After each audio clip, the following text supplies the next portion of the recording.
Em um mundo onde heróis são convocados para salvar reinos, existe uma história que subverte tudo o que conhecemos sobre a jornada do herói. Imagine que ao invés de conquistar a glória, os aplausos, o herói se vê jogado na lama, desacreditado, rejeitado pela própria sociedade. E tudo o que ele faz é tentar sobreviver. Esse é o destino de Naofumi Iwatani, o protagonista de Tate no Yusha no Nariagari, ou The Rising of the Shield Hero. Mas o que faz a queda de Naofumi tão impactante não é a sua luta contra monstros ou a batalha épica por um reino. O que realmente o torna inesquecível é a injustiça que ele enfrenta e como isso reflete nossa própria realidade. Em um mundo cheio de julgamentos rápidos e falsos, quem nunca se sentiu como Naofumi? Quem nunca foi descartado sem chance de defesa?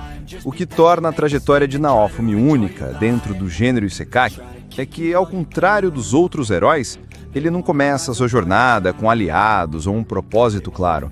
Ele é um homem comum, sem experiência em batalhas, que é transportado para outro mundo com a promessa de ser um herói. Em um primeiro momento, todos parecem apoiar esse chamado, mas as coisas mudam de forma cruel. Ele é convocado junto com outros 3 heróis, que recebem armas poderosas e imensas expectativas, uma espada, uma lança, um arco. E, na sequência, Naofumi recebe um escudo. Não um escudo mágico, não um artefato glorioso. Ele recebe um simples escudo de defesa. E é com esse escudo que ele é forçado a lutar enquanto os outros heróis têm a chance de mostrar suas habilidades ofensivas e de se tornarem as figuras de destaque. Naofumi recebe o peso de ser visto como fraquinho, o inútil, o herói de escudo. E aqui começa a grande ironia. O escudo, que em outras histórias pode ser símbolo de proteção e honra, se torna um estigma de sua existência. Ele não é apenas tratado como inferior pelos outros heróis, mas também pela sociedade, que o rejeita e critica. Mas o que Tate no Yusha faz de maneira brilhante é mostrar o impacto psicológico dessa rejeição. Quando vemos Naofumi sendo desacreditado e abandonado, não estamos vendo apenas um herói em apuros. Estamos vendo um ser humano que foi forçado a enfrentar a crueldade do mundo sem as armas tradicionais de um herói. Imagine por um momento o que isso faz com a sua psicologia. Imagine estar em um mundo novo, rodeado por estranhos, e perceber que você não é bem-vindo, que ao invés de ser abraçado como um herói, você é tratado com desdém e ódio. E se esse fosse o seu primeiro dia naquele mundo? Como você reagiria? Seria um herói ou um pária? Alguém que se vê à margem, sem apoio e sem caminho. O maior impacto de Tate no Yusha está na maneira como o anime explora a perda da dignidade humana. Não são os monstros, as batalhas ou os dragões que ele enfrenta que o tornam único. É a maneira com que ele lida com a traição da sua própria identidade e humanidade. E aqui está o verdadeiro desafio. A queda de Naofumi não é apenas uma questão de derrota física ou externa, mas de como um ser humano lida com a dor e com a perda de confiança no mundo ao seu redor. Quantos de nós, em algum momento da vida, já sentimos a dor de ser mal interpretados, de sermos acusados injustamente, ou até de sermos completamente ignorados? Quantos de nós já estivemos em uma situação em que todos pareciam estar contra nós? A grande genialidade de Tate no Yusha é que, mesmo sendo uma obra de fantasia, ela aborda temas profundamente humanos. Ela nos coloca diante da realidade cruel de ser desacreditado, rejeitado e excluído de um espaço que deveria ser seguro, como uma sociedade, como um mundo, como uma comunidade. E assim, a história de Naofumi começa, não com uma luta épica, mas com a luta mais dolorosa de todas. A luta para continuar acreditando em um mundo que não acredita nele. Ele é o herói da vergonha, o herói da desconfiança, o herói que carrega um escudo não só contra monstros, mas contra as próprias mentiras de um sistema falido. Mas, o mais importante, ele é o herói que, mesmo sendo derrubado, ainda escolhe se levantar. Após ser transportado para o mundo de Meuromark, Naofumi está cheio de expectativas. Ele foi chamado para ser um herói, um salvador, alguém com uma missão clara. Mas logo, ele descobre a cruel realidade. Não importa o quanto ele tente, o mundo não aceita. O escudo que ele recebe é visto como algo menor. É o escudo de defesa, uma arma que não pode atacar, não pode causar grandes danos. E é justamente isso que faz com que ele se sinta inutilizado. Em vez de ser aclamado como os outros heróis, Naofumi é tratado como se fosse irrelevante. Ele não é visto como um herói, mas como um obstáculo. Alguém que de alguma forma atrapalha a grandiosidade das suas jornadas. A dor da rejeição é algo profundo. Não é apenas a dor de não ser aceito. É a dor de ser ignorado. De ser colocado em um canto e deixado ali, esperando por algo que talvez nunca aconteça. A aceitação. E isso é devastador. Enquanto os outros heróis têm apoio, aliados, atenção, Naofumi se vê completamente sozinho. Ele não consegue nem mesmo pedir ajuda. Quando ele tenta pedir orientações ou recursos, ele é ignorado ou rechaçado. As pessoas não o respeitam. Ele não tem a aura de importância dos outros heróis, então é deixado para trás. E a solidão começa a tomar conta dele. Ele não tem nada, nenhuma amizade verdadeira, nenhum aliado de peso. Só um escudo que, na visão da sociedade, é inútil.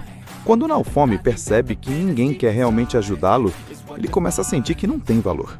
Ele se torna uma espécie de pária naquele mundo. Ao invés de ser um herói que está aqui para salvar, ele se vê como alguém que precisa sobreviver. Ele aprende a se proteger, a não confiar em ninguém, a buscar apenas o que é necessário para sua sobrevivência. Aqui, o anime começa a mostrar algo doloroso, mas real. Como a solidão pode nos moldar, como ela pode nos endurecer, nos transformar de uma pessoa gentil e aberta para alguém que desconfia de tudo ao seu redor. Mas o mais interessante de Tate no Yusha é como ele explora o impacto psicológico dessa rejeição. No começo, vemos um Naofumi que tenta ser um herói, que se esforça para fazer o bem.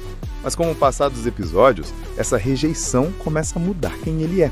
Ele se torna cada vez mais amargo, desconfiado, por vezes até implacável. Naofumi não escolhe ser assim. Ele não escolhe se tornar desconfiado. Ele é forçado a isso. Ele é empurrado para a desconfiança, para a solidão. O que acontece com Naofumi não é só uma perda de confiança nos outros. É uma perda de confiança em si mesmo. Ele começa a se questionar. Será que eu sou realmente um herói? Será que sou apenas uma piada? Ele perde a visão clara de quem ele era antes. Ele se perde. A psicologia por trás dessa transformação é poderosa. É uma mudança forçada que qualquer um pode vivenciar em situações de rejeição intensa. Como é a experiência de ser desconsiderado pelo mundo? O que isso faz com a nossa autoestima e identidade? Além de toda a rejeição, há um elemento fundamental que torna essa fase da jornada de Naofumi ainda mais dolorosa: as expectativas não correspondidas. Ele foi chamado para ser um herói. Ele foi escolhido, em teoria, para ser alguém importante, mas o mundo não cumpre com essas expectativas. Ele começa com grande esperança, acreditando que seu papel é ser o herói. Mas essa visão começa a desmoronar assim que ele percebe que as pessoas que deveriam apoiá-lo, os outros heróis, não se importam com ele. Eles não veem como igual. Eles não o respeitam. Essa desconstrução da expectativa é um dos maiores golpes para Naofumi. Quando o mundo te diz que você é especial, que você tem um destino, mas depois te rejeita e te coloca em um lugar onde você não é mais nada, a dor é avassaladora. O peso dessa expectativa, a dor de ver algo que era prometido se despedaçar, é um golpe não só no coração de Naofumi, mas também na sua identidade. Ele começa a questionar tudo. Ele começa a se ver não mais como herói, mas como um fardo. Mas apesar de toda a dor e da solidão, uma transformação começa a acontecer. Não é uma transformação imediata, nem uma transformação que o faz brilhar instantaneamente como herói. É uma transformação dolorosa. Ele começa a entender que não pode confiar nos outros. Que talvez sua única forma de lutar seja com um escudo, mas não apenas contra monstros, mas também contra a vida e as pessoas que o rejeitaram. Ele começa a construir não apenas uma nova identidade, mas uma nova forma de ver o mundo. A partir desse ponto, ele não se importa mais com as expectativas de ser o herói perfeito. Ele não quer ser visto como o herói dos outros. Ele só quer sobreviver. E aqui entra um ponto crucial. Naofumi começa a aceitar que a sua luta não será contra monstros ou criaturas mágicas. Sua verdadeira batalha será contra os próprios seres humanos, contra a sociedade que o rejeitou, contra o sistema que o abandonou. E isso nos leva a uma reflexão poderosa. Quantos de nós já nos sentimos assim? Quantos de nós já fomos descartados, excluídos ou simplesmente ignorados quando mais precisamos de apoio? O que faz a jornada de Naofumi única não é a magia ou os monstros, é a batalha interna, o confronto com a sua própria solidão e rejeição. Cada um de nós, em algum momento da vida, já se sentiu como ele, perdido, desacreditado, sem valor. Mas a verdadeira beleza dessa história é que mesmo quando tudo parece perdido, Naofumi não desiste. Ele não se rende à dor. E, aos poucos, começa a descobrir que talvez o escudo que ele carrega não seja só para proteger os outros, mas para proteger-se a si mesmo. O maior golpe na jornada de Naofumi não vem de uma espada afiada ou de um monstro ameaçador. Não, o golpe mais devastador vem de uma pessoa que deveria ser sua aliada, Mine. Mine é a primeira personagem a se aproximar de Naofumi. Ela age com gentileza, mostra-se solidária, diz que quer lutar ao lado dele. Ele então começa a confiar nela. Ele a vê como sua única aliada em um mundo que o rejeita. E, num piscar de olhos, essa confiança se transforma em um pesadelo. Mine, de maneira astuta e calculista, acusa Naofumi de um crime horrendo, algo que ele jamais cometeu. Ela o acusa de tentativa de estupro. E mesmo sem provas, o mundo acredita nela. A dor de Naofumi não está só na acusação. Está no fato de que ninguém, absolutamente ninguém, duvida dela. Os outros heróis não questionam. O rei, que é o pai de Mine, imediatamente a apoia, sem querer ouvir a versão de Naofumi. O sistema judicial de Melormark está completamente corrompido. E o mais angustiante, Naofumi não tem como se defender.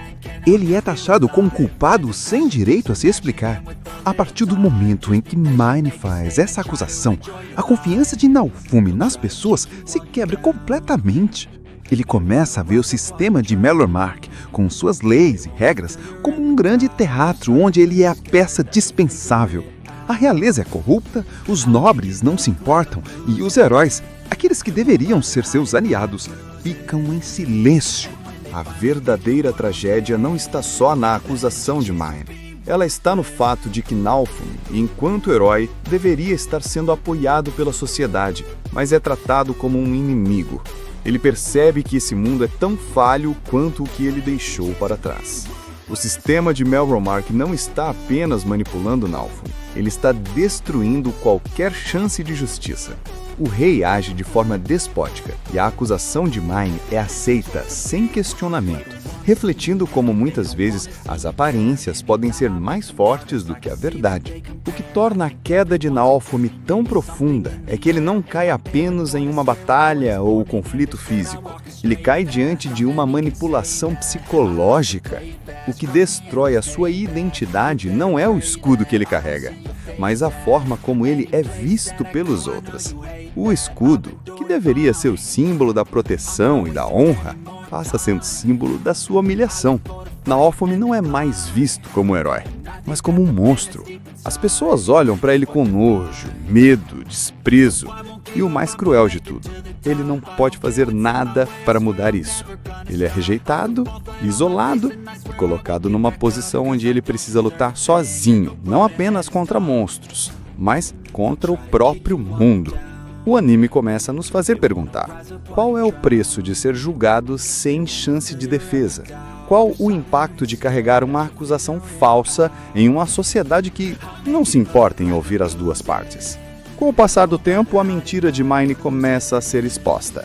A rainha, Mãe Mine, retorna ao reino e descobre a conspiração criada por sua filha e pelo rei. Ela então toma a decisão de desmascarar a farsa e devolver a Naofumi aquilo que foi roubado: sua honra, seu nome e sua chance de se vingar, não de forma violenta, mas com a verdade. A rainha faz o que ninguém mais foi capaz de fazer. Ela coloca Mine e o rei de joelhos diante do público e os expõe por seus crimes. E no fim, é a verdade que começa a curar as feridas abertas pela falsa acusação. Naofumi finalmente tem a oportunidade de confrontar seus agressores, mas ele não escolhe a vingança pura. Ele escolhe a justiça. Ele escolhe que a vergonha dos culpados seja exposta para que todos vejam o que fizeram com ele. Quando a verdade é finalmente revelada, Naofumi não é mais o herói caído. Ele é o herói que, mesmo sendo jogado no fundo do poço, se ergue novamente. Ele não se torna um herói tradicional, mas alguém mais real, mais humano. A dor de Naofumi não é superada por um simples perdão ou por uma redenção rápida. Ele leva tempo para curar as feridas, e o anime não esconde isso. Ele muda, mas não volta a ser quem era. Ele se torna um herói muito mais complexo. Ele escolhe não buscar vingança, mas permitir que a verdade se mostre.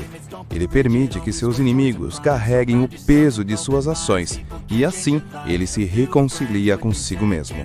O que torna Naofumi um herói não é sua força física ou suas batalhas épicas, mas sua capacidade de resistir. Ele não se torna uma pessoa fria e implacável. Ele se torna alguém que, mesmo depois de tudo que sofreu, escolhe seguir em frente. A verdadeira força de Naofumi é revelada quando ele decide não se tornar como os outros, quando ele escolhe resistir e quando ele se recusa a ser quebrado pela dor e pela injustiça. Naofumi nos ensina que ser herói não é vencer grandes batalhas, é sobreviver a elas, é manter-se íntegro, mesmo quando o mundo te viraria as costas. Assim, Naofumi não é apenas um herói que venceu uma luta. Ele é um herói porque, apesar de ter sido traído, humilhado e abandonado, ele decidiu não deixar que o ódio o consumisse. E isso é o que faz a sua queda e sua ascensão tão impactante. Porque no fim das contas, ser herói não é sobre conquistar o mundo, é sobre conquistar a si mesmo. Naofumi não é mais o mesmo. Ele não se torna um herói tradicional, mas um herói com cicatrizes. E essas cicatrizes, ao invés de o enfraquecerem, o tornam mais forte. O verdadeiro herói não é aquele que conquista tudo, mas o que não se deixa quebrar mesmo diante da maior adversidade. Naofumi escolhe não ser consumido pelo ódio. Ele se ergue do abismo da desconfiança e da vergonha e se torna um símbolo de resiliência. Porque a verdadeira força de Naofumi não está em sua espada, não está em seu escudo, nem em suas habilidades mágicas. Sua verdadeira força está em sua escolha. Escolher continuar, mesmo quando o mundo diz para desistir. A história de Naofumi não é apenas sobre a vitória contra um inimigo. Ela é sobre a vitória contra a desesperança. E isso é o que realmente nos faz heróis. Naofumi nos ensina que ser herói não significa ser perfeito, não significa ser imbatível ou inquebrável. Ser herói é, acima de tudo, manter sua humanidade, mesmo quando o mundo te empurra para o abismo. Ele nos ensina que a verdadeira força vem de dentro, de nossa capacidade de resistir e de continuar acreditando, mesmo quando ninguém mais acredita em você. Ao final, Naofumi não é apenas um herói por salvar o reino ou derrotar monstros. Ele é herói porque não deixou a dor e a injustiça o definirem. Ele é herói porque, mesmo sozinho, escolheu lutar. E você? Já se sentiu como Naofumi? Já foi rejeitado, desacreditado ou cancelado? Já enfrentou a dor de ser tratado como culpado, sem chance de se defender? Se você já passou por algo assim, você não está sozinho. Naofumi nos mostra que, mesmo nos momentos mais sombrios, a verdadeira força não vem de batalhas externas, mas da nossa capacidade de resistir, de continuar acreditando no que é certo, mesmo quando o mundo tenta nos derrubar. Curta este vídeo, inscreva-se no canal e ative o sininho para não perder mais histórias que te inspiram a continuar e a nunca desistir. Porque ser herói não é sobre vencer sempre, é sobre se levantar cada vez que caímos. Deixe nos comentários como você tem superado seus próprios desafios e compartilhe com alguém que precisa ouvir a história de Naofumi. Às vezes a força vem quando a gente menos espera e podemos ser os heróis da nossa própria história. A batalha de Naofumi não acabou e a sua também não. Lembre-se, herói, a verdadeira luta não é contra as pessoas que nos rejeitam, mas sim contra a vontade de desistir. Seja o escudo que você precisa ser e nunca deixe que o mundo defina quem você é.